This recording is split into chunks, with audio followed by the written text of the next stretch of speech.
We are now just 3 months out from one of the toughest tests of endurance to ever hit Jacksonville. Athletes from all over the country will be coming here to compete in the Ironman competition.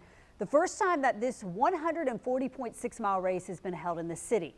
And they're going to start by swimming in the St. Johns River. Then they'll hop on their bikes for 112 miles before finishing with a marathon. And within just the past 10 days, organizers have made some changes to the courses. Tonight, our investigative reporter Riley Phillips is taking a look into the safety of the St. Johns River, and she's speaking with experts about how they're preparing for the swim.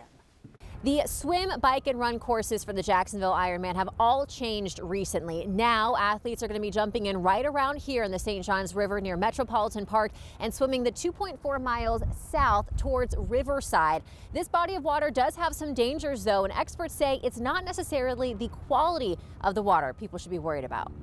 Welcome, Ironman Jacksonville.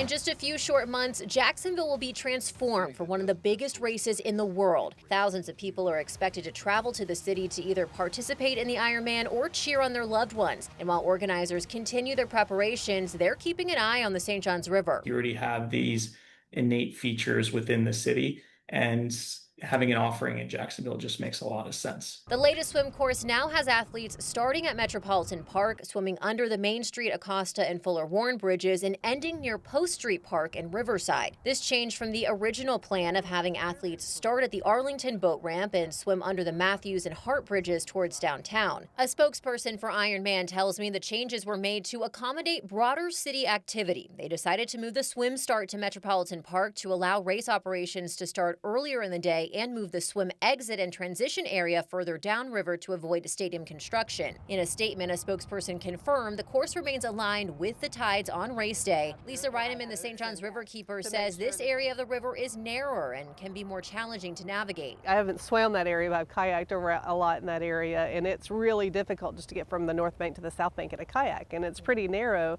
but you just have so much water rushing through there. Reineman tells me the river's currents is one of the most dangerous parts of swimming in the St. Johns. These are going to be seasoned swimmers, but a lot of times, we really warn new swimmers, especially children, about jumping in the main stem of the river because those tides and currents can be so impactful. Still, Scott Langen, Vice President of Operations for Ironman, says Ironman athletes actually prefer swimming in bodies of water like rivers or lakes instead of the ocean. It takes away some of the unknowns that choppy water and ocean water can present. Along with tracking the river's tides and currents, they're also making sure the water itself is safe for athletes. Langen says they test the water quality using USA Triathlon standards. Because at the end of the day, if we're not providing an event that's the event that the athletes are looking to accomplish, then we're not doing our job by our athlete base. I emailed and called USA Triathlon for more information on their testing process 6 times over the last 4 months, but I haven't heard back. Reineman tells me the quality of the water is typically safer in the main channel of the river compared to some of its tributaries. Just like any body of water in nature, there can be bacteria. We have many impaired tributaries that have too much fecal bacteria in it. While the river's a bigger body of water, so there's a larger mixing zone. There's also a chance for toxic blue-green algae outbreaks, though Reineman says this is not likely in the month of May. We've seen them as early as February. We've seen them in April. And so I would recommend just testing, looking out. If we see anything in the water, if it's a blue slime on the top. So is the St. Johns River safe for Ironman athletes to swim in? Reineman says yes, as long as athletes stick to the specific swim course. It's just a matter of making sure, you're out in nature, making sure you're understanding all the different things that could pop up and preparing in advance all the swimmers and all the team members that are going to make this a huge success, we hope, for Jacksonville.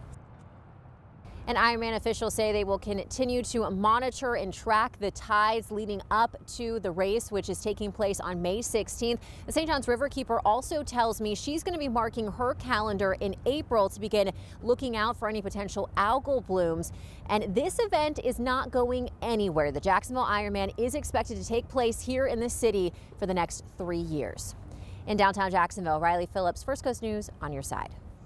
So I want to let you know that the bike and running courses have also changed. Athletes will now bike those 112 miles. They're going to go south along Phillips Highway. Then they're going to go east through Nocatee. They'll loop around through around Ponte Vedra, and then they'll return to Riverside. Then they'll hop off their bikes. They'll throw on their running shoes in Riverside, and they will run a full marathon going north along the riverbank in downtown. They'll loop back around to Riverside, and then they'll end downtown near Riverfront Plaza. Anthony.